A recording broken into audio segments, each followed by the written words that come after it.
ప్రియ సంగమ, ప్రభు యేసుక్రీస్తు నామములో మీ అందరికీ ఈ ఉదయకాల వందనాలు తెలియజేస్తూ ఉన్నా. అలాగనే కూటమునకు హాజరైన మీ అందరినీ కూడా దేవుడు నిండారుగా దీవించునుగాక. మరి ముఖ్యంగా ఈ సమయమందు మనము పరిశుద్ధ గ్రంథములో నుండి కొన్ని మాటలను మనం చదువుకుంటున్నప్పుడు లేచి నిలబడదాం. వాక్యం చదువుతున్నప్పుడు మనం లేచి నిలబడదాం.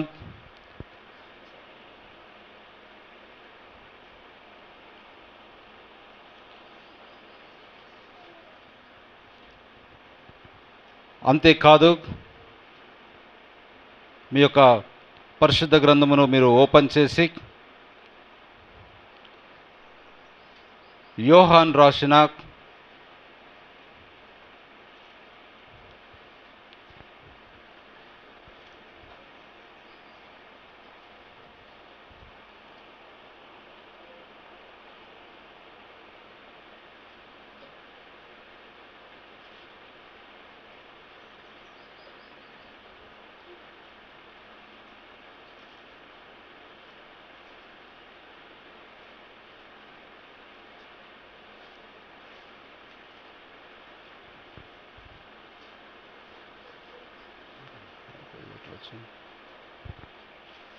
యోహాను రాసిన సువార్త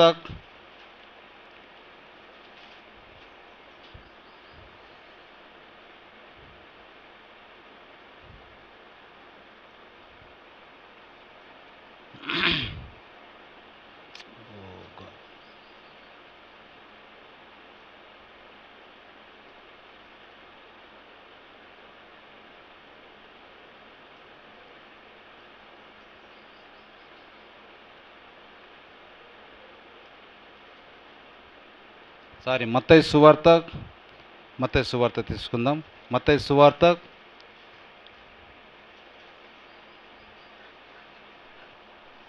10వ అధ్యాయము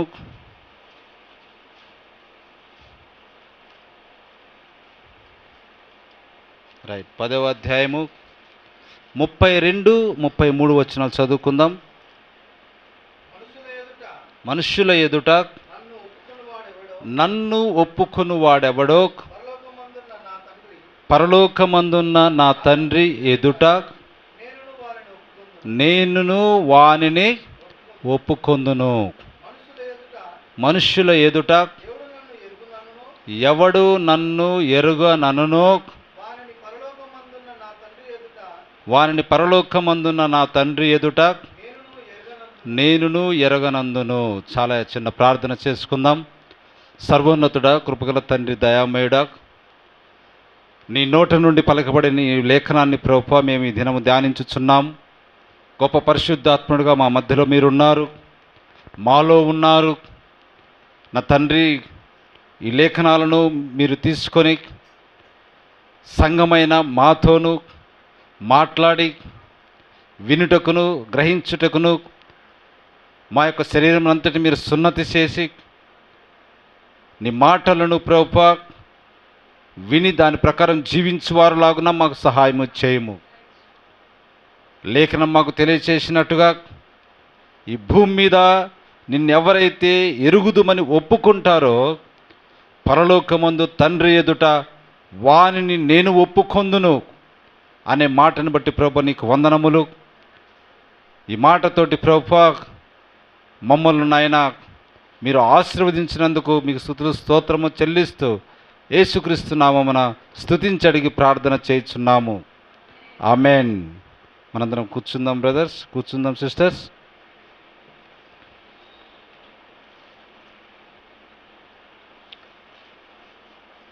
అందరు కూర్చున్నారా?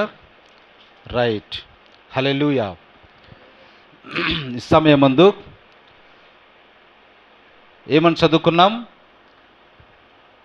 చెప్పాలి, ఏమని చదువుకున్నాం?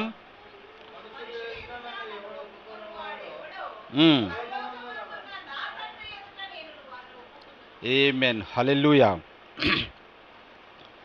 ఈ భూమి మీద యేసుక్రీస్తును తమ దేవుడిగా, తమ రక్షకుడిగా, నా విమోచకుడిగా, నా పాపములను తీసివేయుటకు భూమి మీదకి దేవుడు జన్మించి ఆయన పేరు యేసుగా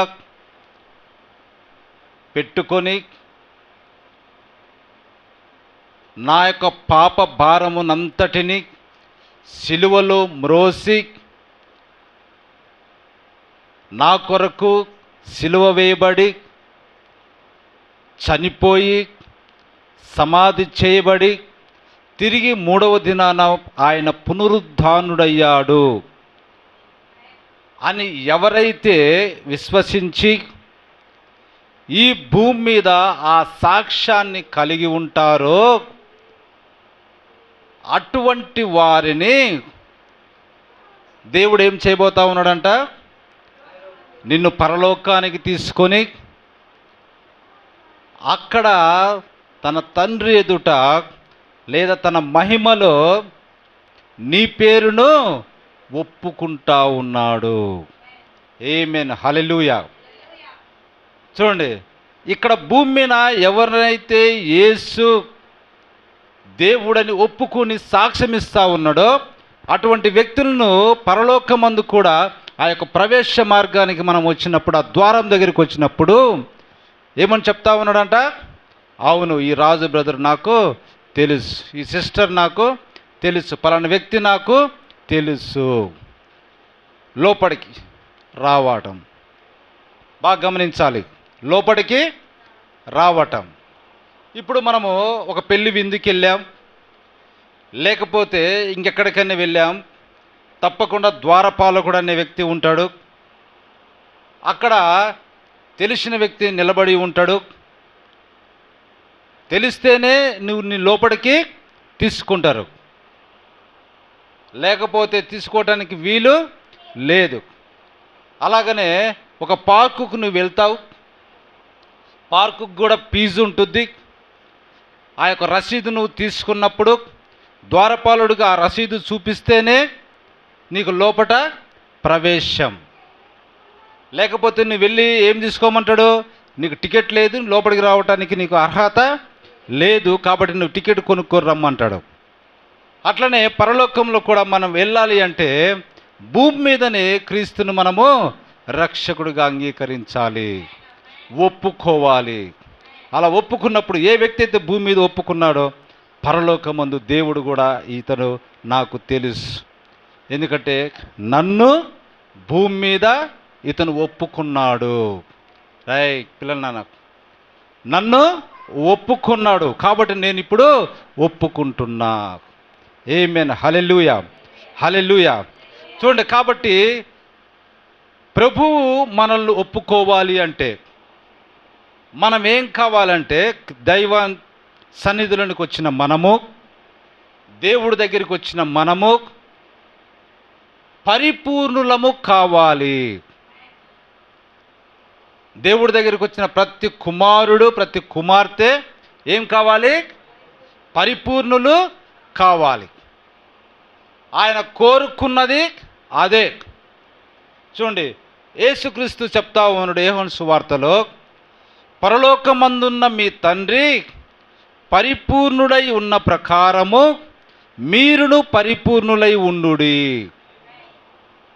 ఏమని చెప్తా ఉన్నారు? పరలోకమందున్న మీ తండ్రి ఎటువంటి వాడు? పరిపూర్ణుడు. కాబట్టి మీరు కూడా పరిపూర్ణులై ఉండుడి, పరిపూర్ణులై ఉందురు అని కూడా మనకు రాయబడి ఉంటుంది. హల్లెలూయా. ఇప్పుడు చూడండి, మనము పరిపూర్ణులము ఎట్లా కాగలం? ప్రశ్న. మనము పరిపూర్ణులము ఎట్లా కాగలం? కానీ దేవుడు ఏం చేస్తున్నాడు? పరిపూర్ణతనే కోరుకుంటా ఉన్నాడు. యేసుక్రీస్తు దానినే కోరుకుంటా ఉన్నాడు.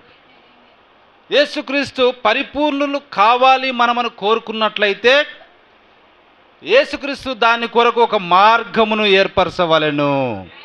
ఆమేన్, హల్లెలూయా. ఇప్పుడు చూడండి, నీ కుమారుడిని నువ్వు డిగ్రీ చదివేయాలనుకుంటే దాని కొరకు తండ్రిగా నువ్వేం చేస్తావు? ఒక మార్గాన్ని ఏర్పరుస్తావు. ఏమిటి ఆ మార్గము? ఎల్కేజీ నుండి మొదలుపెట్టుకొని డిగ్రీ వరకు స్కూల్ అనే మార్గాన్ని నువ్వు ఏర్పరుస్తాడు తండ్రి. దానికి సంబంధించిన అమౌంట్ అంతా ఏర్పరుస్తాడు. దానికి సంబంధించిన భోజనాహార పదార్థములన్నీ ఏర్పరుస్తాడు. దానికి సంబంధించిన వస్తువులన్నిటినూ తండ్రి ఏర్పరుస్తాడు. అంటే ఎల్కేజీ నుండి డిగ్రీ దాకా చదవటానికి తన కుమారుడికి తండ్రి ఏం చేస్తున్నాడు? ఒక మార్గాన్ని ఏర్పాటు చేస్తున్నాడు. హల్లెలూయా. మనము మానవులము, పరిపూర్ణులు మనము కాలేం. కానీ మనల్ని పరిపూర్ణులు కావాలని ఆయన కోరుకుంటున్నప్పుడు ఆయనే మన కోసం ఏం చేస్తున్నాడు? మార్గాన్ని ఏర్పరుస్తూ ఉన్నాడు. ఆమేన్, హల్లెలూయా. మన సొంతగా మన పరిపూర్ణులము కాలేం. కాబట్టి యేసు పరిపూర్ణతను మన నుంచి కోరుకుంటూ ఆయన ఒక మార్గమును ఏర్పరచెను. ఆయన తన సొంత రక్తము ద్వారా ఆ మార్గాన్ని ఆయన కలిగి ఉన్నాడు. ఆమేన్, హల్లెలూయా. ఎట్లా ఏర్పరిచాడు? రక్తం. మన కుమారుడికి మనమేమి ఏర్పాటు చేస్తున్నాము? ధనమును బట్టి మనము డిగ్రీ దాకా చదివించడానికి మార్గం ఏర్పాటు చేస్తున్నాం. అట్లనే దేవుడు కూడా మన పరిపూర్ణం కావాలని ఎట్లా మార్గాన్ని ఏర్పాటు చేస్తూ ఉన్నాడు? తన సొంత రక్తము ద్వారా. ఎవరో వేరే వారి యొక్క రక్తము ద్వారా కాదు. ఎందుకు యేసుక్రీస్తు శిలువలో మరించి రక్తం గార్చుని రక్తం గురించి ఒకటే చెప్తా ఉంటే క్రైస్తవులు అని చాలామంది తెలియని వాళ్ళు అనుకుంటారు. ఏమి దాంట్లో ఉన్నది? మార్గం ఉన్నది, పరిశుద్ధత ఉన్నది, పరిపూర్ణత ఉన్నది, అందులో పాపములు కడగబడే శక్తి ఉన్నది. హల్లెలూయా. నీ బట్టలకు లేదా నీ శరీరములకు అంటుకున్నటువంటి యొక్క దోషమంతా లేదా మరకలన్నిటిని తీసివేసే పరిపూర్ణమైన బ్లీచ్ అది. హల్లెలూయా. దేవుని మహిమ కలుగును గాక. కాబట్టి నువ్వు పరిపూర్ణతలో నీకు వచ్చినప్పుడే ఎక్కడ ఉండగలవు? పరలోకంలో ఉండగలవు. ఎందుకంటే దేవుడు పరిపూర్ణుడు. మీ తండ్రి పరిపూర్ణ అంటే నేను పరిపూర్ణుడను. నా దగ్గర నివసించే వాళ్ళు కూడా ఏ విధంగా ఉండాలి? పరిపూర్ణులుగా ఉండాలని ఆయన కోరుకుంటా ఉన్నాడు. హల్లెలూయా. దేవుని మహిమ కలుగును గాక. ఇప్పుడు చూడండి, దీన్ని మనం ఆలోచిస్తుంటే ఎంత గొప్ప ఆశ్చర్యకరంగా ఉంటుందో మనము చూడండి. హల్లెలూయా. ఇప్పుడు చూడండి, దైవత్వము యొక్క సర్వ సంపూర్ణత శరీరరీత్యా క్రీస్తునందు నివసిస్తూ ఉన్నది. దేవుడు అనేది ఏమైతే అదంతా ఉన్నదో అదంతా కూడా శరీరంలో ఉన్నటువంటి క్రీస్తు అనే వ్యక్తిలో నివసిస్తూ ఉన్నాడు ఆయన. హల్లెలూయా. దేవుని మహిమ కలుగును గాక. హల్లెలూయా. చూడండి, కాబట్టి శరీరరీత్యా జనులలోనికి తెచ్చుటకై ఆయన ప్రధాన స్థానమును కలిగి ఉండవలెను. మనలో కూడా ఇప్పుడు ఏం కావాలి? యేసుక్రీస్తుని తీసుకుంటే ఒక శరీరం, యేసుక్రీస్తును ఒక శరీరం, ఒక వ్యక్తిగా మనం తీసుకుంటే ఆయనలో పరిపూర్ణత రావటానికి దేవుడు ఏం చేశాడు? ఆయనలో నివసించాడు. హల్లెలూయా. అంటే ఆయనే చూడండి, ఈయనలో ఒక పరిపూర్ణత, ఈ మానవుడు యేసుక్రీస్తు అనే మానవుడిలో ఒక పరిపూర్ణతను తీసుకొని వచ్చాడు. అట్లనే శరీరధారిగా మనమున్నాం. మనలో కూడా పరిపూర్ణత రావాలంటే ఇప్పుడు ఎవరు రావాలి? యేసుక్రీస్తు మనలో ఉండాలి. ఆమేన్, హల్లెలూయా. ఇప్పుడు యేసుక్రీస్తుని ఒక మానవుడిగా అనుకుంటే తండ్రి అనే ఆ దేవుడు పరిపూర్ణతలో తీసుకురావడానికి ఆయనలో నివసించాడు. ఈ శరీరం అనే మనలో పరిపూర్ణత రావాలంటే యేసుక్రీస్తు మనలో నివసించాలి. ఆమేన్, హల్లెలూయా. అదే పరిశుద్ధాత్మగా మనలో ఉండటము, పరిశుద్ధాత్మ మన మీదికి దిగటము అని కూడా రాయబడతా ఉన్నది. లేదా పరిశుద్ధాత్మతో మనము నింపబడటము, లేదా పరిశుద్ధాత్మతోటి మనము ముద్రించబడటం, ఇవన్నీ కూడా ఒకటే. హల్లెలూయా. దేవుని మహిమ కలుగును గాక. హల్లెలూయా, హల్లెలూయా. కాబట్టి ప్రభు మన కొరకు పరిశుద్ధతను కోరుతా ఉన్నాడు. హల్లెలూయా. చూడండి, ఇప్పుడు మనం ఏమని చెప్పుకున్నాం? ఆ మార్గం ఏంటిదంట? ఆ మార్గం ఏంటిది? ఆయన సొంత రక్తం. ఇప్పుడు చూడండి, పశ్చాత్తాపపడిన పాపులకు ఎట్టి భయము ఉండదు. ఆమేన్, హల్లెలూయా. మనందరం పాపులమే. మనందరం పాపం చేసి దేవుడు అనుగ్రహించు మహిమను పొందలేకపోయాం. అయితే ఎవరికి భయం ఉండదు? ఆ పశ్చాత్తాప పడిన పాపికి ఇక భయం అన్నది ఉండదు. ఆమేన్, హల్లెలూయా. మారు మనసు పొందిన పాపి తన కొరకు తన స్థానములో రక్తపు బలి నిలబడి ఉన్నదని ఎరుగును. ఆమేన్, హల్లెలూయా. ఎందుకు ఆ పాపికి భయం ఉండదు అంటే, ఆయన ఏం చేశాడు? మారు మనసు పొందాడు, లేదా పశ్చాత్తాపం పొంది క్రీస్తు రక్తాన్ని అంగీకరించాడు. ఆమేన్, హల్లెలూయా. కాబట్టి ఆ రక్తపు బలి ఆయన కొరకు, అంటే ఆ పాపి కొరకు నిలబడి ఉన్నదని అతను ఎరిగినప్పుడు ఇక ఏ భయము ఉండదు. మరి ముఖ్యంగా మరణ భయం అన్నది ఉండదు. ఆమేన్, హల్లెలూయా, హల్లెలూయా. కాబట్టి ఆ వ్యక్తికి అది ఎంతో ఓదార్పునిస్తూ ఉంటుంది. ఇప్పుడు నేను మరణములో నుండి జీవములోనికి దాటి ఉన్నా. నాకు ప్రభు వాగ్దానం చేసిండు, దేవుని కుమారుడిగా కుమార్తెగా నేనున్నా. ఆయన రక్తంలో నేను కడగబడ్డా, కాబట్టి నా పాపములన్నీ పోయినాయి. కాబట్టి ఇప్పుడు నేను ఎక్కడ ఉంటా? దేవుని దగ్గర నేను ఉంటా. ఆయన ఎక్కడ ఉంటే అక్కడ నేను ఉంటా అని దేవుడు మనకు వాగ్దానం ఇచ్చాడు. హల్లెలూయా. ఆ పరలోకములో నీకు స్వాస్థ్యము, నీకు భాగము ఇస్తానని వాగ్దానం చేశాడు. కాబట్టి ఆయన దాన్ని తప్పకుండా నాకు ఇస్తాడు అన్నది మనము గుర్తెరిగినప్పుడు మనలో ఎట్టి భయం అన్నది ఉండదు. మనకి ఎంతో ఓదార్పు ఉంటుంది. ఆమేన్, హల్లెలూయా, హల్లెలూయా. చూడండి, ఈ పరిపూర్ణతలోనికి రావాలంటే నేను ఎందుకు పనికిరాడిన వాడనని నాకు తెలుసు. మీకు కూడా మీరు ఎందుకు పనికిరాని వారని మీకు తెలుసు. కానీ అక్కడ ఒక ఆయన నా కొరకు నిలబడి ఉన్నాడు. ఆమేన్, హల్లెలూయా. ఆ పరిపూర్ణతలోనికి రావటానికి అక్కడ ఒక ఆయన నిలబడి ఉన్నాడు. దానిని బట్టి నేను పరిపూర్ణతలోనికి వస్తా ఉన్నా. హల్లెలూయా, హల్లెలూయా. సో కాబట్టి యేసుక్రీస్తు అక్కడ నిలబడి మన గురించి చెప్తున్నాడు, తండ్రి అతని యొక్క దోషమంతటిని నా మీద మోపుము. మనకు రావాలి శిక్ష, మనకు రావాలి దానిని బట్టి. కానీ ఆయన ఏం చెప్తా ఉన్నాడు?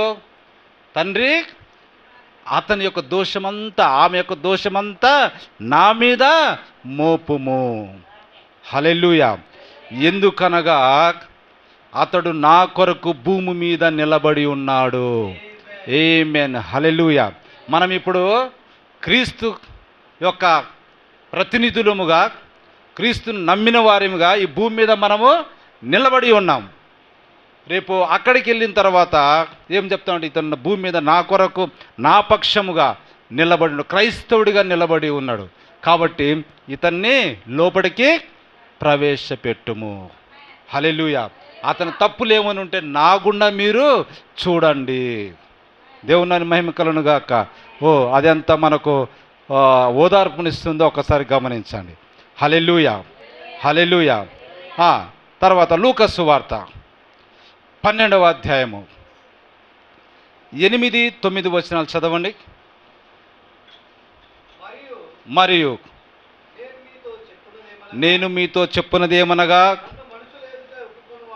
నన్ను అంటే యేసుక్రీస్తును మనుష్యుల ఎదుట ఒప్పుకొనువాడెవడో, మనుష్య కుమారుడు అంటే యేసుక్రీస్తు దేవుని దూతల ఎదుట వానిని ఒప్పుకొనును. మత్తయి సువార్తలో ఏమని చదువుకున్నాము? పరలోకమందు నా తండ్రి ఎదుట నేను వానిని ఒప్పుకొందును. లూకా సువార్తలో ఏమని రాయబడి ఉన్నది? దేవుని దూతల ఎదుట వానిని ఒప్పుకుందను. అంటే దేవుని ఎదుటను ఆయన యొక్క దూతల ఎదుటను మన పేరు ఒప్పుకుంటా ఉన్నాడు. ఆమేన్, హల్లెలూయా, హల్లెలూయా. తర్వాత 9 చదవండి ఏముందో. మనుష్యుల ఎదుట నన్ను ఎరుగని వానిని నేనును ఎరుగనని దూతల ఎదుట చెప్పుదును. మనుషుల ఎదుట ఎవడు నన్ను ఎరుగునను వానిని పరలోకమందు నా తండ్రి ఎదుట నేనును ఎరగనందునని మత్తయి సువార్త 10:33 రాయబడి ఉన్నది. కాబట్టి ఇక్కడ నువ్వు ఎరగకపోతే అక్కడ కూడా ప్రభు నిన్ను ఎరగను అని అంటాడు. దూతల ఎదుట కానీ తండ్రి ఎదుట కానీ నిన్ను ఎరగనంటాడు. కానీ ఇక్కడ నువ్వు ఆయనను ఎరిగినట్లయితే ఏమవుతుంది? దేవుడు పరలోకమందు తన తండ్రి ఎదుటను లేదా దూతల ఎదుటను కూడా ఆయన ఏం చెప్తా ఉన్నాడు? నీ పేరును తెలుసు. ఫలాని తిమోతి బ్రదర్, ఫలాని వ్యక్తి బ్రదర్ నాకు తెలుసు ఆయన ఒప్పుకుంటా ఉన్నాడు. హల్లెలూయా. దేవుని మహిమ గాక. హల్లెలూయా. కాబట్టి మనుషులు ఎదుట నేను క్రైస్తవుడను లేదా నేను క్రీస్తును నా రక్షణగా అంగీకరించాను అని చెప్పవలేను. అప్పుడు నేను ధైర్యముగా హృదయములో కృపను ఉంచుకొని దేవుని సింహాసనం వద్దకు నడిచి వెళ్ళేదను. ఆమేన్. హల్లెలూయా. ఎప్పుడు మనకు ధైర్యం వస్తే దేవుని సింహాసనం దగ్గరికి వెళ్ళటానికి? ఇదిగో ఆయన నామాన్ని మనము ఒప్పుకొనటం వలన, మన మంచి క్రియల వలన కాదు, కానీ ఆయన కృప వలనే రక్షింపబడితేనని ఎరుగుదుము. చూడండి, మన యొక్క మంచి క్రియల వల్ల మనము వెళ్ళలేము, ఆయన కృప వలనే మనము రక్షింపబడి ఉన్నాము. హల్లెలూయా. నేను చేయగలిగినది, నేను చూడగలిగినది, నేను చెప్పగలిగినది కాదు, కానీ ఆయన తన కృప చేతనే నన్ను రక్షించెను. ఆమేన్. హల్లెలూయా. చూడండి, ఎప్పుడైనా ఎలాగు నేను పరలోకం వెళ్ళగలను, మీరు ఎలాగూ పరలోకం వెళ్ళగలరు అన్న ప్రశ్న మీరు వేసుకోండి. మీ యొక్క పడకల మీద ఉన్నప్పుడు లేదా మీ ఆలోచనల్లో ప్రశాంతంగా ఉన్నప్పుడు నేను ఎట్లా పరలోకం వెళ్తా అని మీరు ప్రశ్నగిన వేసుకున్నట్లయితే అది మన వలన కాదు. ఆ పరలోకము వెళ్ళుటకు ఏ మార్గము మనకు లేదు. జనరల్గా ఆలోచన చేస్తే దేంతో వెళ్తావు నువ్వు ఆ పరలోకానికి? ఇప్పుడున్నటువంటి మనకు ఉన్నాయి కదా రాకెట్లు, ఏవేవో పంపిస్తాం. ఆ శక్తి కూడా పరలోకానికి వెళ్ళడానికి శక్తి సరిపోదు. పోనీ ఆ మార్గము నీకు తెలియదు, అసలు అది ఎక్కడుందో కూడా నీకు తెలియదు ఒక మానవుడిగా నువ్వు ఆలోచన చేస్తే. కాబట్టి నేను ఎట్లా వెళ్తా అన్న ప్రశ్న నువ్వు వేసుకుంటే ఏమున్నదంట? అది నీ వలన కాదు, దాన్ని చేయు ఏ మార్గము లేదు. కానీ ఒక ఆయన ఆ మార్గమును ఏర్పాటు చేశాను. ఆమేన్. హల్లెలూయా. ఒక్కరి దగ్గరనే ఆ మార్గం ఉన్నది, మరి ఇంక ఎవరి దగ్గరనూ ఆ మార్గము లేదు. హల్లెలూయా. ఆయనే మార్గము. కాబట్టి యేసుక్రీస్తు చెప్తాడు, నేనే మార్గం, నేను పరలోకమునకు వెళ్ళుతా ఉన్నా, నా మార్గము మీకు తెలియను అని అపోస్తులతోటి ప్రభు మాట్లాడుతూ ఉన్నాడు. అప్పుడు అపోస్తులలో ఒక అపోస్తులు అడుగుతూ ఉండు, అయ్యా మార్గము నువ్వు ఎక్కడికి వెళ్తున్నా మాకు తెలియదే, ఆ మార్గం మాకెట్లా తెలియను అన్నప్పుడు ఆయన అంటూ ఉండు, నేనే మార్గము. ఆమేన్. హల్లెలూయా. కాబట్టి క్రీస్తు నీలో ఉన్నట్లయితే, క్రీస్తు ఏ విధంగా అయితే పరలోకం వెళ్ళాడో, ఆయన వెళ్ళినవాడు ముందుగా వెళ్ళినవాడు కాబట్టి ఆయనకు మార్గము తెలుసు. ఒక వ్యక్తి ఇక్కడ నుంచి భువనగిరి వెళ్ళాలి, ఒక వ్యక్తి వెళ్ళిపోయాడు అనుకోండి భువనగిరికి, అప్పటికి అతనికి ఏమి తెలుసు? చర్లపల్లి నుండి భువనగిరికి వెళ్ళే మార్గం అంతా కూడా అతనికి తెలుసు. కాబట్టి అతను ఒక 1000 మందినైనా కానీ భువనగిరికి చర్లపల్లి నుంచి తీసుకొని పోగలడు. ఎందుకంటే అతనికి ఆ మార్గం ముందుగానే తెలిసింది, అతను వెళ్ళాడు. హల్లెలూయా. అట్లనే యేసుక్రీస్తు కూడా పరలోకం వెళ్ళాడు, అక్కడి నుంచి మళ్ళీ మన కోసం వస్తున్నాడు. ఇప్పుడు ఆయనకు మార్గం తెలుసు కాబట్టి మనల్ని కొన్ని లక్షల మందిని మళ్ళీ ఆ యొక్క పరలోకానికి తీసుకుని వెళ్ళటానికి ఆయనకు మార్గము తెలిసినవాడు. ఆమేన్. కనుకనే ప్రభు అంటున్నాడు, ఆ మార్గము నేనే. ఆమేన్. హల్లెలూయా. హల్లెలూయా. హల్లెలూయా. కాబట్టి మనమెట్లు పరలోకం చేరగలమని ఆలోచన చేస్తే అది మన వలన కాదు, మనకు మార్గము లేదు. కానీ ఒక్క ఆత్మ ద్వారా ఒక ఆయన మార్గం ఏర్పాటు చేశాడని మనం చూసాం. ఆ మార్గంలోనికి మనం ఎట్లా వెళ్తాము? ఒకే ఆత్మ ద్వారా, ఆయన ఆత్మ వలన ఒకే శరీరములోనికి మనము బాప్తిస్మం పొందితిమి. ఆమేన్. హల్లెలూయా. ఎప్పుడైతే నువ్వు బాప్తిస్మంలోనికి వస్తావో, ఎప్పుడైతే నువ్వు మారు మనస్సు పొందుకుంటావో, ఎప్పుడైతే నువ్వు పశ్చాత్తాపం చెంది ప్రభు దగ్గరికి వస్తావో, నువ్వేం చేస్తా ఉన్నావు? ఆ శరీరములోనికి నువ్వు బాప్తిస్మము పొందుతావు, దేవుని ఆత్మలోనికి నువ్వు బాప్తిస్మము పొందుతా ఉన్నావు. హల్లెలూయా. ఇక్కడ నుంచి ఇదంతా దేవుని యొక్క శరీరం, శిరస్సు దేవుడై ఉన్నాడు లేదా యేసుక్రీస్తు అయి ఉన్నాడు. హల్లెలూయా. దేవుని మహిమ కలుగును గాక. ఈ శిరస్సు కొంతకాలం అయిన తర్వాత వచ్చి ఈ బాడీకి అతికించబడి ఏం చేస్తా ఉన్నది? ఎత్తబడటం అన్నది జరగబోతా ఉన్నది. హల్లెలూయా. చూడండి, అది ఒక కక్ష వలె పైకి లేపబడును. ఇప్పుడు చూడండి, మనకు రాకెట్లు ఎలా పైకి వెళ్తాయి? వాటి ఇష్టం వచ్చినట్టు వాటిను పైకి తీసుకోవడానికి వీలు లేదు. దానికి కూడా ఒక కక్షలని, ఒక రేఖాంశాలని సైన్స్ ప్రకారం ఉంటాయి. ఆ మార్గంలోనే వాటిని నడిపిస్తే ఆ మార్గంలో అవి క్షేమంగా ఎక్కడికి వెళ్ళాలని వీళ్ళు నిర్దేశిస్తారో అక్కడికి వెళ్తాయి. కాబట్టి అది ఒక కక్ష, ఆ కక్షలోనే ఉంటాయి. ఇప్పుడు భూమికి ఒక కక్ష ఉంది, చంద్రుడికి ఒక కక్ష ఉంది, సూర్యునికి ఒక కక్ష ఉంది, ప్రతి నక్షత్రానికి కూడా ఒక మార్గం ఉన్నది. ఆ కక్షలోనే, ఆ మార్గంలోనే అవి తిరుగుతూ ఉంటాయి. అట్లనే మనకు కూడా ఏం చేస్తున్నాయంట, ఒక కక్ష వలె అది పైకి లేపుతూ ఉన్నది మనల్ని. హల్లెలూయా, హల్లెలూయా. ఈ దినపు చివరి వ్యోమగాముల వలె మనం కూడా ఎవరిమి రాకెట్లలో వెళ్ళే వ్యోమగాములు అంటారు. వారిని ఏమంటారు? అదంతా తగిలించుకుంటారు కదా, అన్నీ ఆ యొక్క రక్షణకరమైనటువంటి వస్త్రాలు ధరించుకుంటారు రాకెట్లలో వెళ్ళేవాళ్ళు. ఆ విధంగానే మనము కూడా ఒక వ్యోమగాములా ఉన్నాము. దేవుని సముఖమందు మనము భూమి నుండి పైకి లేచెదము. ఆమేన్, హల్లెలూయా. నిశ్చయముగా అండి. కాబట్టి మారు మనసు పొందిన పాపులు చింతపడవలసిన అవసరము లేదు. ఏ పాపులు? మారు మనసు పొందిన పాపులు చింతపడాల్సిన అవసరము లేదు. వారి స్థానములో ఒక ఆయన నిలబడి ఉన్నాడు. ఆమేన్, హల్లెలూయా, హల్లెలూయా, హల్లెలూయా. ఇప్పుడు చూడండి, ఇప్పుడు మనం పరిపూర్ణతలోనికి వచ్చుచున్నాం. పరిపూర్ణతలు రావాలని ప్రభువు మనల్ని కోరుతా ఉన్నాడు. ఎందుకనగా రాకడలో ఎత్తబడుటకు జనులు ఈ స్థాయికి రావలసి ఉన్నారు. ఎందుకయ్యా నువ్వు పరిపూర్ణతలోనికి రావాలి, పరిశుద్ధులకు రావాలంటే, రాకడలోనికి నువ్వు ఎత్తబడాలంటే ఈ పరిశుద్ధత లేదా పరిపూర్ణతలోనికి నువ్వు రావలసి ఉన్నది. హల్లెలూయా. ఇప్పుడు అదే జరుగుతున్నది. పరిపూర్ణముగా ఎత్తబడు విశ్వాసములోనికి ఈ సంఘము వచ్చుటకు ఎదురు చూచుచున్నది. మనమందరం ఎట్లా ఉండాలంట?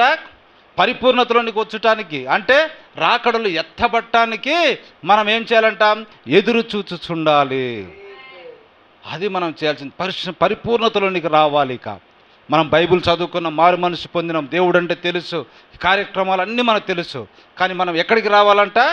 పరిపూర్ణత, ఇంకా సంపూర్ణమైంది. ఇప్పుడు చూడండి, తన కొడుకును తన తండ్రి ఎప్పటిదాకా పెంచుతాడు? ఎప్పటిదాకా పెంచుతాడు? జనరల్గా మనం భూమి మీద ఆలోచిస్తే పెళ్ళి అయ్యేంత వరకు చూడండి అతని గురించి శ్రద్ధ వహిస్తాడు.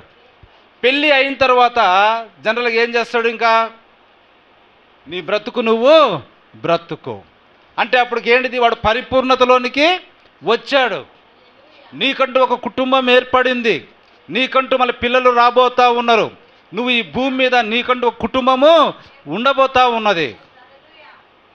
ఇంకా నువ్వు తెలుసుకోలేక, ఇంకా లోకాచారంలో పడి లోక సంబంధంగా ఇంకా పిల్ల శాస్త్రాలు చేస్తుంటే వాడిని ఏమంటారు? అరే వీడు పెద్దోడైంది కానీ వీడికి పరిపూర్ణతలోనికి రాలే అంటే వీడు బాధ్యతలోనికి రాలేదు. అది ముఖ్యం. దేనిలోకి రాలేదు? బాధ్యతలోనికి రాలే. అట్లనే సంఘంలో ఉన్నటువంటి మనము ఎన్నో దినం నుంచి సంఘంలో ఉంటున్నాం, కానీ ఇంకా పరిపూర్ణతలోనికి రాకపోతే ఎత్తబడుటలో నీవు ఉండవు. కాబట్టి ఇప్పుడు చూడండి, ఎవరైనా కానీ పెళ్లి చేసుకున్న వ్యక్తి కూడా పరిపూర్ణతలోకి తన కుటుంబాన్ని సాగకపోతే వాడు ఏమంటారు? వాడిని అరే వీడికి కుటుంబాన్ని పోషించడానికి చేతగాని వాడు అని పిలుస్తారు. వాడిని తక్కువ అంచనా వేసి పిలుస్తారు. ఏందో చెడ్డ పేర్లు కూడా పెట్టి పిలుస్తారు. కాబట్టి పరిపూర్ణతలోనికి రావాలి ప్రతి స్త్రీ పురుషుడు కూడా. హల్లెలూయా, దేవుని మహిమ కలుగును గాక. కాబట్టి ఎత్తబడులోనికి, పరిపూర్ణతలోనికి మనము రావాలి. నాలోను మీలోను ఇది ఎంతో సంచలనను కలిగించును. కాబట్టి దేవుని కృపను బట్టి మనము కలిసి దానిని చేయుదము. ఆమేన్, హల్లెలూయా, హల్లెలూయా. కాబట్టి ఈ గొప్ప మెట్టు, చివరి మెట్టు ఇది. పరిపూర్ణత అనేది ఏంటిదంట? చివరి మెట్టు. మనము ఇంతకుముందు మన ప్రవక్త ఒక బొమ్మ వేసి ఉంటాడు, పరిపూర్ణ స్వరూపం అని, పిరమిడ్ ఆకారములో. లాస్ట్కి ఏముంటుంది? ప్రేమ. హల్లెలూయా. అంటే పరిపూర్ణత అంటే దాని అర్థం ఏంటి? ప్రేమలోకి వచ్చినప్పుడు నువ్వు పరిపూర్ణుడు అయి ఉన్నావు. ఆమేన్. హల్లెలూయా. ఇప్పుడు చూడండి, చివరి మెట్టు ఏంటిదంట? పరిపూర్ణతలోనికి రావటం. హల్లెలూయా. తద్వారా పరిశుద్ధాత్మ ఎంతో సంపూర్ణంగా సంఘములో జీవించవలసి ఉన్నది. ప్రేమ అంటే ఏంటిదంట? పరిశుద్ధాత్మ. హల్లెలూయా. దేవుని మహిమ కలుగును గాక. ప్రేమ దేవుడు, పరిశుద్ధాత్మ దేవుడు. హల్లెలూయా. కాబట్టి పరిశుద్ధాత్మలతో ప్రేమ అనే చివరి మెట్టు మనం ఎక్కినప్పుడు సంఘం ఏ విధంగా ఉంటుందంట? సంపూర్ణం ఉంటుంది, అది పరిపూర్ణముగా ఉంటుంది. ఆమేన్. అప్పుడు శిరస్సును మరియు శరీరము ఒక్కటిగా జత చేయునై ఉన్నది. ఆమేన్. హల్లెలూయా. ఇప్పుడు అర్థమైందా? పరిపూర్ణతలోనికి రావటం అంటే ఏంటో? ప్రేమను కలిగి ఉండటము. ఆ మార్గము చివరికి ఏంటిదంట? ప్రేమ. హల్లెలూయా. చూడండి, దేవుడు మనల్ని ప్రేమించి తన ప్రియ కుమారుడు అయిన యేసుక్రీస్తును లోకములోనికి పంపాడు. ఆయన ఏం చేశాడు? ప్రేమ అనే మార్గాన్ని ఏర్పరిచాడు. ఎట్లా ఏర్పరిచాడు? తన రక్తము ద్వారా. ఆమేన్. హల్లెలూయా. హల్లెలూయా. చూడండి, మనం ప్రేమించకపోతే మన కొడుకుల కోసం లేకపోతే మన బంధువుల కోసం మనం రక్తాన్ని చిందించలేము. ఆ వ్యక్తిని మనం ప్రేమిస్తేనే మనము చనిపోవడానికని కానీ మనం ఏం చేస్తాం? ముందుకు వస్తాం. హల్లెలూయా. హల్లెలూయా. ఇంకొంచెం మనం గమనించుదాం. అబ్రహాము విశ్వాసమునకు పునాది. బాగా గమనించాలి ఈ పాఠాన్ని. అబ్రహాము విశ్వాసానికి పునాది. చూడండి, ప్రవక్త చెప్తా ఉండు, 4 పునాదులున్నవి. ఎన్ని పునాదులు అంట? అంతేనా? ఒక సంఘం నిలబడాలన్నా, లేకపోతే ఒక మందిరం నిలబడాలన్నా, లేకపోతే ఒక ఇల్లు నిలబడాలన్నా, ఒక బిల్డింగ్ నిలబడాలన్నా ఎన్ని ఉంటాయి? 4 మూలల 4 పునాదులు అన్నవి తప్పకుండా వేయాలి. 3 వేసినా కానీ అది పెద్దగా ఉండదు, 2 వేసినా అది పెద్దగా నిలవదు. కానీ 4 పునాదులు ఉంటే అదేమవుతుంది? స్ట్రాంగ్గా ఉంటుంది. హల్లెలూయా. దాని మీద నువ్వు ఎన్ని అంతస్తులైనా కట్టగలవు. దేవుని మహిమ కలుగును గాక. ఇప్పుడు చూడండి, విశ్వాసపు పునాది అబ్రహాము, ప్రేమ పునాది ఇస్సాకు, కృపకు పునాది యాకోబు. ఆమేన్. హల్లెలూయా. చూడండి, దేవుని కృప యాకోబునకు వెల్లడాయనని మనందరికీ తెలుసు. ఇంకోటి ఏమున్నది? ఎన్ని వచ్చినాయి ఇప్పుడు? 3 వచ్చినాయి. ఒకటేంటిది? విశ్వాసం. రెండవది ఏంటిది? ప్రేమ. మూడవది ఏంటిది? కృప.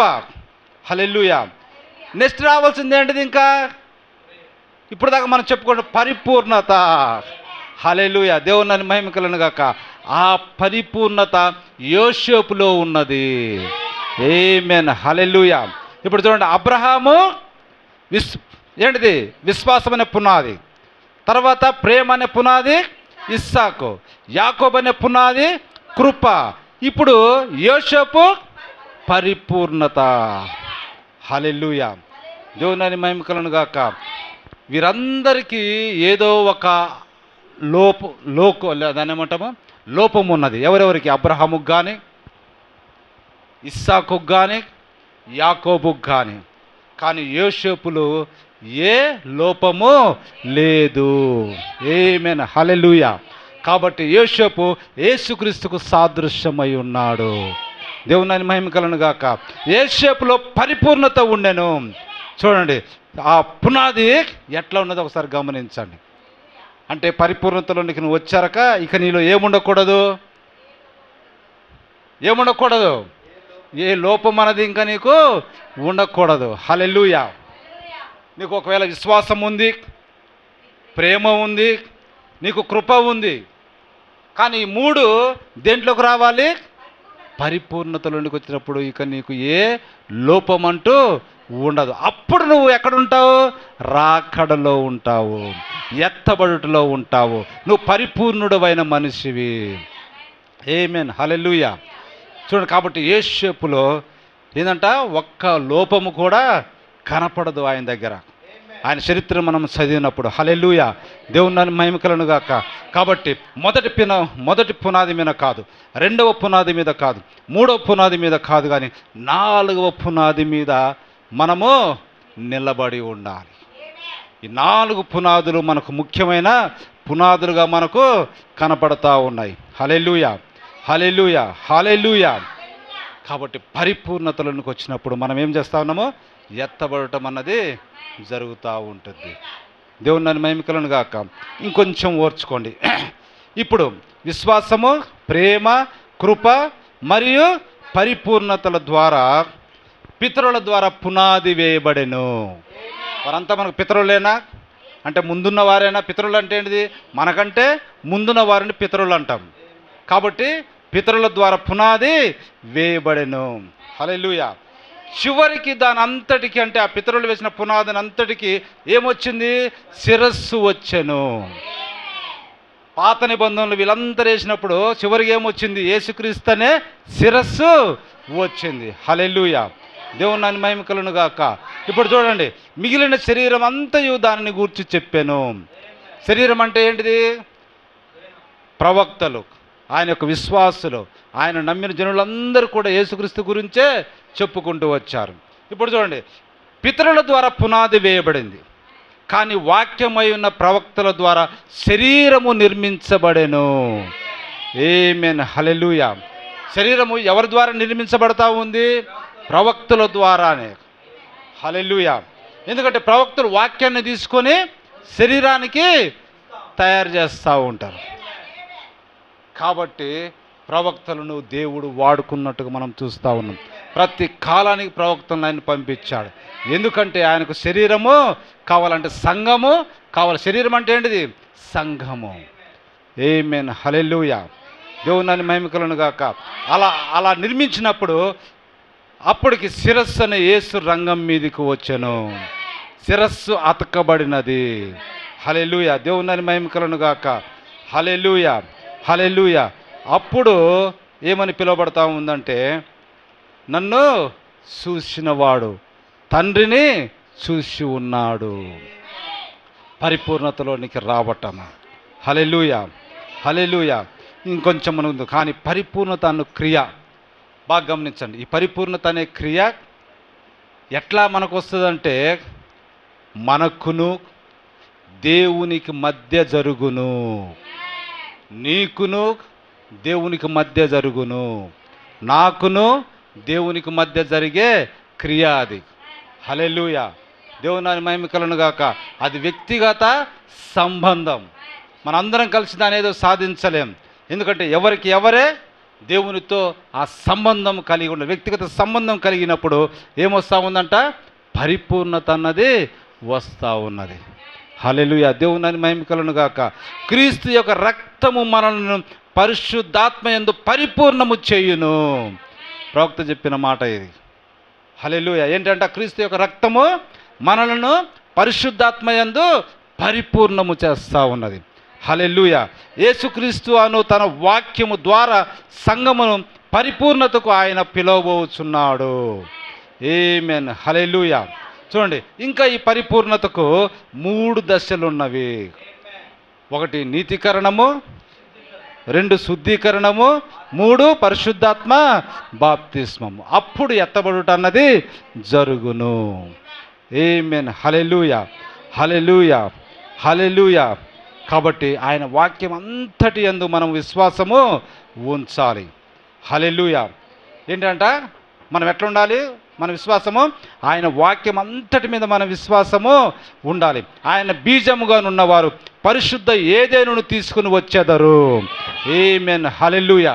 ఇప్పుడు మనం చెప్పుకున్న పరిపూర్ణత యోసేపు ఎక్కడున్నా కానీ ఆయన ఏం చేశాడు? పరిశుద్ధత అన్నది ఆయన తీసుకొని వచ్చాడు. హల్లెలూయా. కాబట్టి ఆయన బీజముగా ఉన్నవారు అంటే దేవుని యొక్క విత్తనముగా, దేవుని కుమారులు కుమార్తెలుగా మనం ఉంటే మనం దేన్ని తీసుకొని వస్తామంట?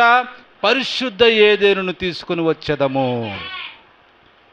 ఆదామవ్వలు పరిశుద్ధమైన ఏదైనాను ఏ విధంగా చేశారు? మలినమైన ఏదైనుగా చేశారు. కానీ ఇప్పుడున్న మనము ఏం చేయమంట? మలినమైనది కాదు కానీ పరిపూర్ణతలోనికి వచ్చి పరిశుద్ధ ఏదైనాను తీసుకుని వచ్చేదరు. ప్రేమ మరియు నిత్య జీవమును కలిగి ఉందురు. ఎవరైతే పరిపూర్ణత యోసేపులాగా ఉంటారో ఏమవుతా ఉందంట? ప్రేమ, పరిశుద్ధత, నిత్య జీవాలను తీసుకొని వస్తూ ఉన్నారు. దేవుని యోధుల నుండి పరిశుద్ధత వచ్చెను. ఆ ఏదెనులో పరిశుద్ధత, ప్రేమ, అవగాహన, పరిపూర్ణత, నిత్య జీవం ఉండెను. దేవుడు దానినే నాటుచున్నాడు. అది ఆయన వాక్యముని విత్తనము. అంతమందు ఆయన సంఘమును అలాగనే ఉండును. ఈ అంతమంది కూడా ఆయన సంఘం ఎట్లుంటుందంట? అలాంటి పరిశుద్ధతనే ఉంటుంది. కాబట్టి వాక్యం కూడా మనకు చెప్తా ఉంది, సంఘము మడతైనను, మచ్చైనను, కలంకమైనను, మరి అట్టిది ఏదైనా లేకుండా ఎట్లుండాలంట? చూసావా ఎంత మంచిగా పరిమళ సువాసనతోటి ఉండాలని సంఘాన్ని కోరుకుంటా ఉన్నాడు. దాని అర్థం ఏంటిది? పరిపూర్ణతలోనికి రావటము. హల్లెలూయా, హల్లెలూయా. కాబట్టి ఇందులో మార్పు అన్నది ఏమీ ఉండదు. హల్లెలూయా, హల్లెలూయా. దేవుని మహిమ కలుగును గాక. కాబట్టి మనం వాక్యముతో నిలిచి ఉండటకు తప్ప మరి దేనికి మనం అభిషేకించబడలేదు. దేవుడు మనల్ని ఎందుకు తన పరిశుద్ధాత్మతో అభిషేకించాడంటే వాక్యముతోటి నిలబడి ఉండాలనే అభిషేకించాడు. దేవుడితోటి నువ్వు అభిషేకించబడి పరిశుద్ధాత్మతోటి నువ్వు ముద్రింపబడ్డ, పరిశుద్ధాత్మతో నింపబడిన తర్వాత నీ ఇష్టం వచ్చిన లోకంలో బతకటానికి వీలు లేదు. దానికోసం నిన్ను అభిషేకించాల. దేనికోసం అభిషేకించాడంట? నువ్వు వాక్యముతో నిలిచి ఉండటకు అభిషేకించాడు. హల్లెలూయా. యేషపుకు ఆ యొక్క తండ్రి రంగురంగుల సొక్కను ఎందుకు ఉంచాడు? ఆమేన్, హల్లెలూయా. ఎక్కడికి వెళ్ళినా అంగి వేసుకున్నప్పుడు ప్రత్యేకమైన వాడిగా ఉండుటకు. కాబట్టి అతను గుంటలోకి వెళ్ళినా, వాళ్ళ అన్న దగ్గరికి వెళ్ళినా, తర్వాత అక్కడి నుంచి ఎక్కడికి వెళ్ళాడు? ఆ యొక్క ఈజిప్టులోకి వెళ్ళినా, తర్వాత ఈజిప్టు ఉండే ప్రధానాధికారి యొక్క కుటుంబంలోనికి వెళ్ళినా, అక్కడి నుంచి జైల్లోకి వెళ్ళినా, అక్కడి నుంచి పరో సింహాసనం దగ్గరికి వెళ్ళినా, అక్కడి నుంచి మళ్ళీ వాళ్ళ అన్నలు ఆయన ఎదుటికి వచ్చినప్పుడు కూడా అదంతా కూడా ఆయన ఎట్లా ఉన్నాడంట? యోసేపు ప్రత్యేకముగా ఉన్నాడు. అంటే దాని అర్థం ఏంటి? వాక్యముతో నిలిచి ఉన్నాడు, దేవునితో అతను నిలిచి ఉన్నాడు. కాబట్టి ఈ దినము మనం యోసేపును పరిపూర్ణతకు సాదృశ్యముగా చెప్పుకుంటా ఉన్నాం. హల్లెలూయా. దేవుని మహిమ కలుగును గాక. అదే మన యేసుక్రీస్తు అయి ఉన్నాడు. ఆయన కూడా ఎక్కడ నాలో ఏ లోపం ఉన్నదని ఎవడన్నా చెప్పగలడా? నాలో పాపం ఉన్నదని ఎవడైనా చెప్పగలడా? చూడండి, సవాలు విసిరింది ఆయన ఒక్కడే. దేవుని మహిమ కలుగును గాక. కాబట్టి పరిపూర్ణత నాలో ఉన్నది. కాబట్టి మీరు కూడా పరిపూర్ణులు అవ్వాలి. దేవుని మహిమ కలుగును గాక. దేవుని మహిమ కలుగును గాక. ఇంకొంచెం మనము చూసి ముగించుకుందాం. ఇప్పుడు చూడండి, చాలా నేను తీసేస్తా ఉన్నా. ఇప్పుడు చూడండి,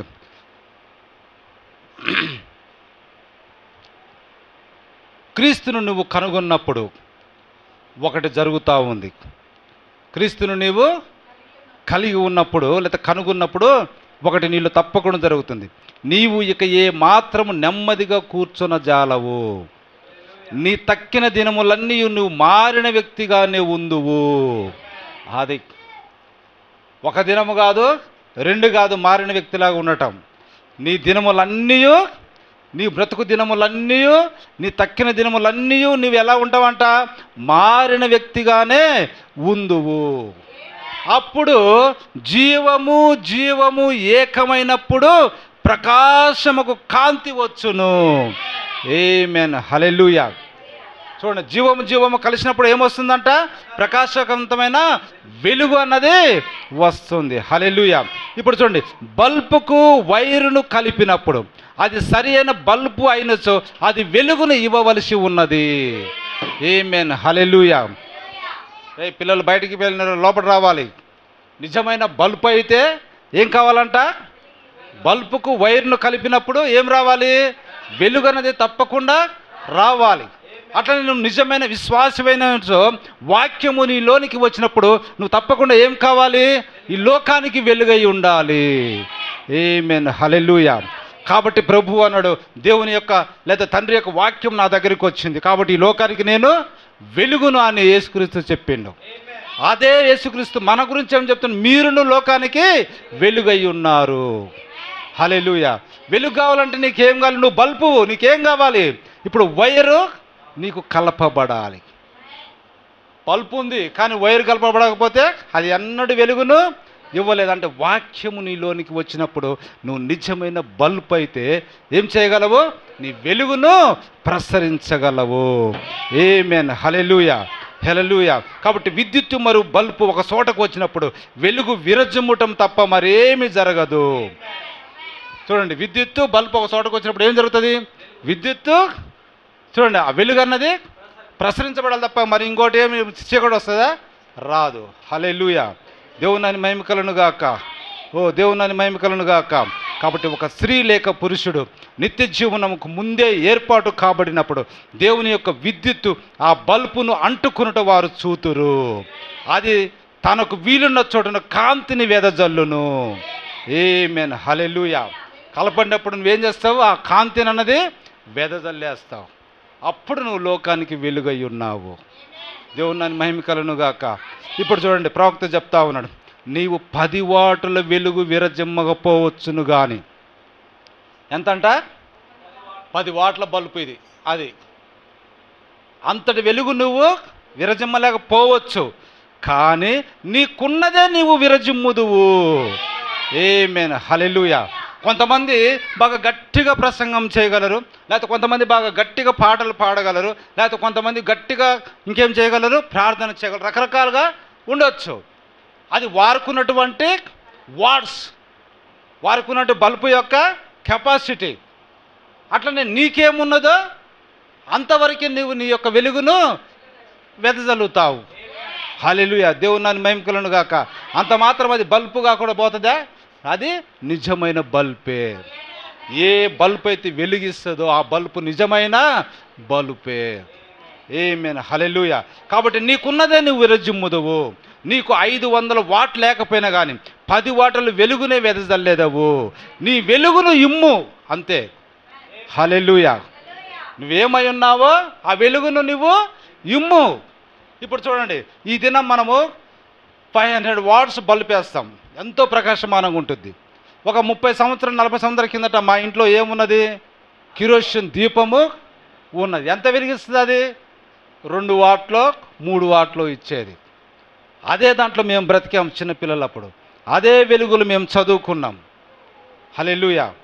నా వయసు ఉన్న వాళ్ళు ఇంచుమించు 40 సంవత్సరాల వయసు ఉన్న వాళ్ళు అదే.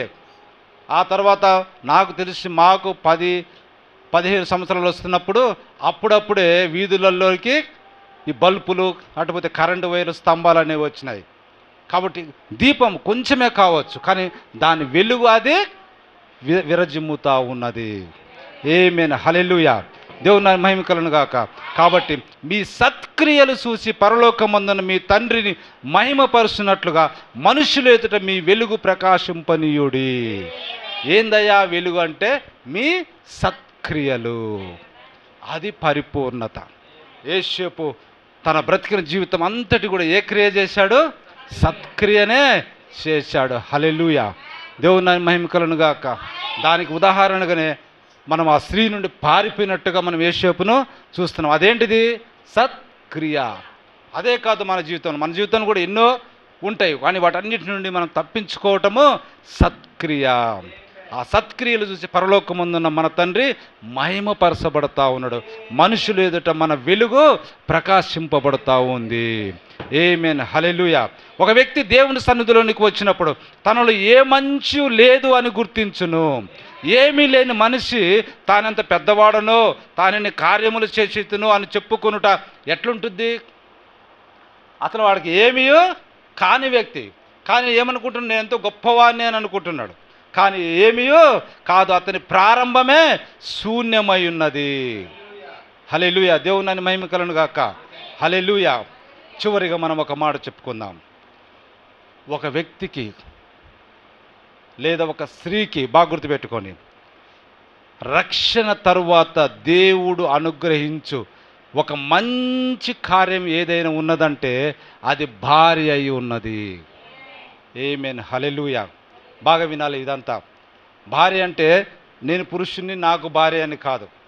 యేసుక్రీస్తు పురుషుడు, ఆయనకు భార్య సంఘం. ఆ విధంగా కూడా మనం పోల్చాలి. అది మెయిన్ పోలిక.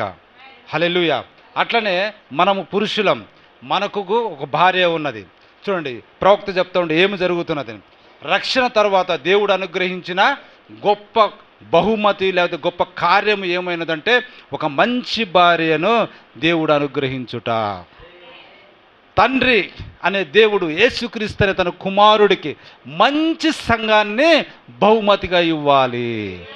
ఆమేన్. అటువంటి మంచి సంఘము కలిగి ఉండుట భర్తకు ఎంతో ఆనందం. హల్లెలూయా. దేవుని మహిమ కలుగును గాక. అటనే సంఘము కూడా మడత మచ్చ లేకుండా, కలంకము లేకుండా పరిశుద్ధమైన దానిగా ఉండి పరిపూర్ణత నుండి వచ్చిన సంఘముగా ప్రభువుకు మనము సమర్పించుకోవాలి. హల్లెలూయా, హల్లెలూయా. సరే వినండి, రక్షణకు తర్వాత మానవుడికి దేవుడు అనుగ్రహించినది ఒక మంచి భార్య తప్పనిచ్చి మరి ఒక కార్యము ఏదియూ లేదు. ఒక వ్యక్తి అలసిపోయినప్పుడు లేకపోతే సొమ్మసిల్లినప్పుడు వేరే ఏ ఇతర వ్యక్తియును ఆ వ్యక్తికి ఓదార్పునివ్వలేడు. ఆమేన్.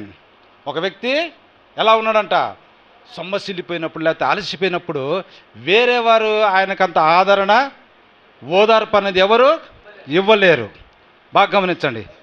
ఒక వ్యక్తి తన సొంత భార్య యొద్ద తప్పనిచ్చి వేరెవరి యొద్దను ఆదరణ పొందలేడు.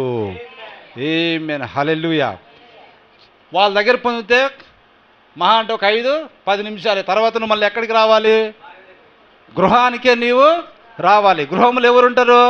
భార్య ఉంటుంది. హల్లెలూయా. ఒక వ్యక్తి తన యొక్క సొంత భార్య వద్ద తప్పనిచ్చి వేరెవరి యొద్దన ఆదరణ పొందలేడు. మరి సహోదరులారా, సహోదరులారా, మీకు గనుక ఒక శుద్ధమైన నీతి కలిగిన మంచి ప్రవర్తన గుణములు కలిగిన ఒక మంచి భార్యను కలిగి ఉండి, ఆమేన్. ఎటువంటి భార్యను కలిగి ఉండాలంట? చూడండి ఏమని చెప్తా ఉండు ప్రవక్త?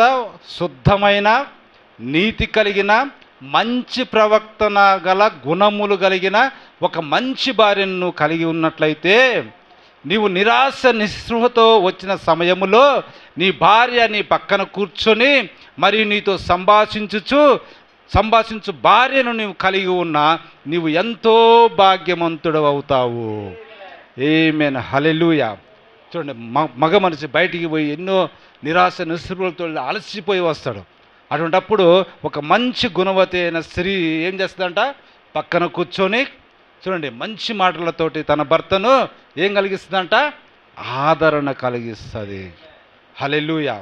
చూడండి, అతని అలసట అంతటిని పోగొడుతుంది. అటువంటి భార్య కలిగి ఉండటము ఏంటిదంట? మగవానికి భాగ్యవంతుడు. ఏ డబ్బు ఉండాల్సిన అవసరం లేదండి. ఇదే నిజమైన భాగ్యం. బయట పని చేసుకొని వచ్చిన తర్వాత ఇంట్లో కై లేచింది అనుకో, చూడు అది ఇంకా భాగ్యం కాదు కదా. ఎంత డబ్బున్నా వీడికి ఎందుకు వచ్చినామని చెప్పేసి మళ్ళీ ఏం చేస్తారు? కాళ్ళు మొహం కడుక్కొని చక్క బయటికి వెళ్ళిపోతున్న దినాల్లో మనం చూస్తూ ఉంటాం. కాబట్టి అలాంటి భార్యను కలిగిన నువ్వు ఎంతో భాగ్యవంతుడవు. మనము కూడా యేసుక్రీస్తు అనే మన యొక్క పెళ్లి కుమారుడికి లేదా మన భర్తకు సంఘము కూడా ఈ విధమైన ఏంటిదంట? శుద్ధమైన నీతి కలిగిన మంచి ప్రవర్తన గుణమును కలిగిన భార్యగా మనం ఉండటము ఏమైనది? పరిపూర్ణత అయ్యున్నది. అప్పుడు ఆ స్త్రీ నిజంగా పరిపూర్ణమైనటువంటి స్త్రీ, గుణవతి అయినటువంటి స్త్రీ, తన భర్తకు ఆదరణను ఓదార్పును ఇచ్చే స్త్రీగా కనపడతా ఉన్నది. హల్లెలూయా. మరే ఇతర వ్యక్తి కనను ఆమె నీకు ఎంతో ఆదరణనిచ్చును. ఆమెయే నీకు ఒక ఆభరణము.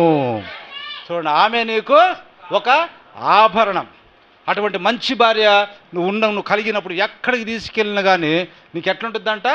ఒక నగ ధరించుకున్నట్టుగా, ఒక మంచి డైమండ్ నెక్లెస్ను నువ్వు ధరించుకున్నట్టు. అంటే నువ్వు అట్లా తల ఎత్తుకొని నిలబడతావు. ఎక్కడికి వెళ్ళినా ఏం చేసినా కానీ నా భార్య మంచి గుణము కలది అనే విశ్వాసం నీలో ఉంటుంది. కాబట్టి నువ్వు ఎక్కడైనా కానీ దానిని బట్టి సంతోషించగలవు. ఏమైనా ఆమెయే నీకు ఒక ఆభరణము, ఆమెయే నీకు ఒక రాణి అయి ఉన్నది. ఆమేన్, హల్లెలూయా, హల్లెలూయా.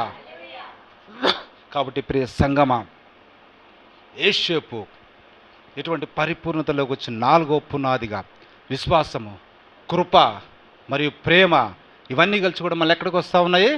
పరిపూర్ణత అనే దాని దగ్గరలో వస్తుంది. అప్పుడు సంఘము 4 పిల్లర్ల మీద స్థిరముగా నిలబడతా ఉండేది. కాబట్టి పరిపూర్ణత అది. కాబట్టి అట్టి పరిపూర్ణతలోకి వచ్చి మనము యేసుక్రీస్తుకు ఒక ఆభరణముగాను, మనము యేసుక్రీస్తుకు ఒక రాణిగా ఉండి సంఘం ఆ విధంగా మార్పు చెందినప్పుడు, సంఘం ఆ స్థితిలోనికి వచ్చినప్పుడు, శుద్ధమైన గుణవతమైన స్త్రీగా ఉన్నప్పుడు దేవుడికి ఎట్లా ఉంటుందంటే, నా ప్రియ సంఘం ఇది, నా వధువు సంఘం ఇది, పరిపూర్ణతలోనికి వచ్చావు కాబట్టి నీ పేరు నేను ఎక్కడ ఒప్పుకుంటా?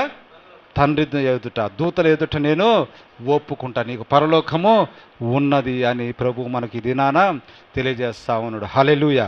కాబట్టి మనం పరిపూర్ణతలోనికి రావలేను, దానికోసం మనము ప్రయాసపడదాం. ఆ పరిపూర్ణత ఎక్కడో లేదు, కానీ యేసుక్రీస్తు యొక్క రక్తము ద్వారానే పరిపూర్ణత అనే మార్గము ఉన్నది. దేవుని మహిమ గాక. దేవుడు మిమ్మల్ని దీవించును గాక. దేవుడు తన పరిశుద్ధ వాక్యమును దీవించును గాక. తలలో వచ్చినట్లయితే మనం ప్రార్థన చేసుకుందాం. మనం త్వరగానే ముగించుకున్నాం ఇంకా.